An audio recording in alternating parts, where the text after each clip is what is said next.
अस्सलाम वालेकुम dear students. उम्मीद है कि आप खैरियत से होंगे। तो प्रीवियस लेक्चर में हम डिस्कस कर रहे थे definitions of moles by various means. तो प्रीवियस लेक्चर के एंड पे हमने डिस्कस किया था मोल concept in terms of numbers. In terms of numbers कैसे हम मोल को डिफ़ाइन कर सकते हैं। तो वहाँ पे हमने डिस्कस किया था कि एक सब्सटेंस का मोल चाहे एटॉमिक फॉर्म में है, मॉलिक्यूलर फॉर्म में है या कंपाउंड फॉर्म में है, इन टर्म्स ऑफ नंबर्स उसका इतने नंबर्स होता है which equals to Avogadro's number और Avogadro's constant that equals to 6.022 into 10^23 constituent units of that substance. तो for example in terms of numbers जब मोल को डिफाइन करते हैं, एग्जांपल अगर हम 1 मोल ऑफ ऑक्सीजन एटम लेंगे that would be equal to 6.022 into 10^23 atoms means 1 mole of oxygen atom इतना amount होगा जिस अमाउंट में एवोगैड्रोस नंबर के बराबर एटम्स होंगे। Similarly 1 mole of oxygen molecule equals to 6.022 into 10^23 molecules of oxygen. गोया 1 mole of oxygen molecules इतना amount है जिस अमाउंट में एवोगैड्रो नंबर के बराबर इतने मॉलिक्यूल्स होंगे। Similarly 1 mole of carbon dioxide molecule कितना अमाउंट बनेगा, दैट विल बी वो इतना अमाउंट होगा जिस अमाउंट में एवोगैड्रो नंबर के बराबर mean 6.022 into 10^23 molecules of carbon dioxide होंगे। तो this is mole concept with respect two numbers. Numbers के हिसाब से एक सब्सटेंस का मोल कितना होता है। तो third is in terms of volume. अब in terms of volume gaseous substance का कितना अमाउंट एक मोल के बराबर होगा, that we define in terms of volume. Thus 1 mole is that amount of a gaseous substance or a gas which has volume equal to 22.4 liters at STP means standard temperature and pressure। ये describe करके कि STP कितना होता है, इस standard temperature pressure क्या होता है, it's well defined. Therefore in terms of volume हम मोल को कैसे डिफाइन करते हैं। अगर एक सब्सटेंस गैस है, गैसियस फॉर्म में है, गैसियस स्टेट में है, तो गैसियस स्टेट में एक सब्सटेंस का मोल इतना अमाउंट होगा, इतना गैस होगा जिसका वॉल्यूम होगा इक्वल टू 22.4 लीटर्स एक स्टैंडर्ड टेम्परेचर प्रेशर पे। देयर फॉर एग्जांपल जैसे ऑक्सीजन यूजुअली स्टैंडर्ड टेम्परेचर पे गैसेस फॉर्म में होता है, इसे आपके हम नॉर्मल टेम्परेचर प्रेशर भी बोलते हैं, एनटीपी बोलते हैं, या हमें इसे हम रूम टेम्परेचर बोलते हैं। तो रूम टेम्परेचर पे oxygen gas in as oxygen molecular oxygen जो हम यूज़ भी करते हैं, तो उसका 1 मोल कितना बनेगा, that will be equal to 22.4 litres of oxygen gas in molecular form. Similarly 1 mole of carbon dioxide gas कितना बनेगा, that will be equal to 22.4 litres of carbon dioxide gas at standard temperature and pressure. ये था mole का concept, mole की definition in terms of volume. तो इसलिए 3 definition आपने, एक तो ब्रीफ डेफिनेशन आपने प्रीवियस लेक्चर में पढ़ी, मोल को कैसे डिफाइन करेंगे briefly, then concept and definition of mole in terms of mass, then concept and definition of mole in terms of numbers, and thirdly concept and definition of mole in terms of volume for gaseous substances or for any substance in gaseous form। अब मोल at the end मोल के हवाले से कुछ important क्या है।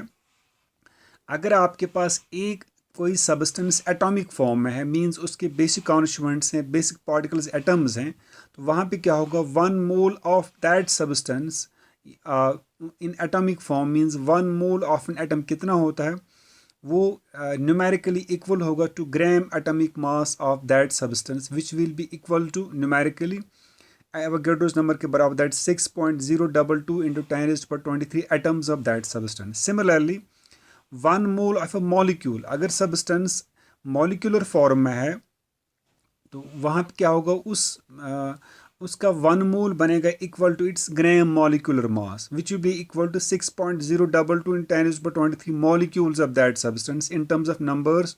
और अगर substance वही सब्सटेंस गैसेस फॉर्म में है तो उसका वॉल्यूम क्या बनेगा, that will B 22.4 litres if the substance is in gaseous form. Third point, अगर एक आयनिक कंपाउंड है, एक आयनिक कंपाउंड का जो 1 मोल बनता है, 1 mole of an ionic compound will be equal to its gram formula mass. जो उसका ग्राम फॉर्मूला मास बनेगा उसमें होंगे 6.022 इंटू 10⁻23 फार्मूला मास या formula unit of that ionic compound. ये न्यूमेरिकल, ये बेसिकली जो आपके एग्जाम में ऑब्जेक्टिव्स आते हैं तो वहाँ ऑब्जेक्टिव्स में कैलकुलेशंस के लिए ये बड़े इंपॉर्टेंट पॉइंट्स हैं, या जो आपको इंशाल्लाह आगे चल के कंप्यूटर एग्जाम्स में बैठना है तो वहाँ ऐसे टिपिकल न्यूमेरिकल्स आते हैं, न्यूमेरिकल प्रॉब्लम्स आते हैं बेस्ड ऑन मोल। तो ये डिफरेंटली आते हैं, इसलिए आप ये पॉइंट ज़रा भी ऐड कर ली ताकि जब आपको एग्ज़ाम्स में, कंप्यूटर एग्जाम्स में, एनुअल एग्जाम्स में ऐसे न्यूमेरिकल्स आएंगे तो आप इजीली उनको हल कर सकते हो जो मोल कंसेप्ट के बेस पे आ जाती हैं। लास्टली और एक टर्म है दैट्स मोल के हवाले, that's molar mass. Molar mass किसे कहा जाता है? The mass of 1 mole of a substance in grams is known as its molar mass. किसी भी सब्सटेंस का मास, किसी भी सब्सटेंस के 1 मोल का मास, कोई सब्सटेंस है उसके 1 मोल का मास जो होगा, जब हम उसे ग्राम्स में करेंगे, जब हम ग्राम्स वहाँ यूनिट्स बनेंगे तो उसी उसी को कहा जाता है इसका मोलर मास। से for example molar mass of sodium chloride that will equal 58.5 grams. तो वही है कि किसी भी सब्सटेंस का मास, किसी भी सब्सटेंस के 1 मोल का मास वो एक इन ग्राम्स में होता है, इक्वल उसी को कहते हैं भाई ये इसका मोलर मास है। Mole of the mass of a substance, the mass of एक सब्सटेंस का मास 1 मोल ऑफ, एक किसी भी सब्सटेंस का 1 मोल ले लो, उसका मास इन ग्राम उसको कहते हैं molar mass.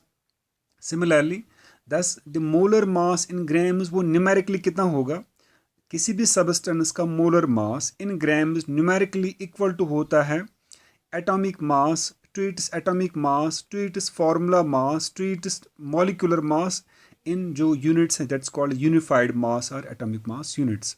For example molar mass of water जो that is equal to 18.02 grams पर मोल। यहाँ खाली ग्राम्स नहीं आएगा, ये मोलर मास है, इसलिए पानी वाटर का जो मोलर मास है that equals to 18.02 grams per mole. With this we finish with the concept of mole, its definitions, its important points and its expressions in various forms. Inshallah next lecture में will be taken with another topic in chemistry.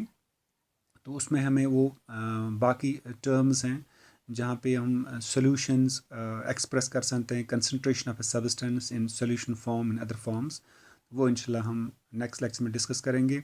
अगर आपको कहीं भी difficulty आए, जो ये मूल concept हमने 3 लेक्चर्स में डिस्कस किया, तो पूरे 3 लेक्चर्स आप विद कोहेरेंस विद सब्सिक्वेंटली पढ़ेंगे।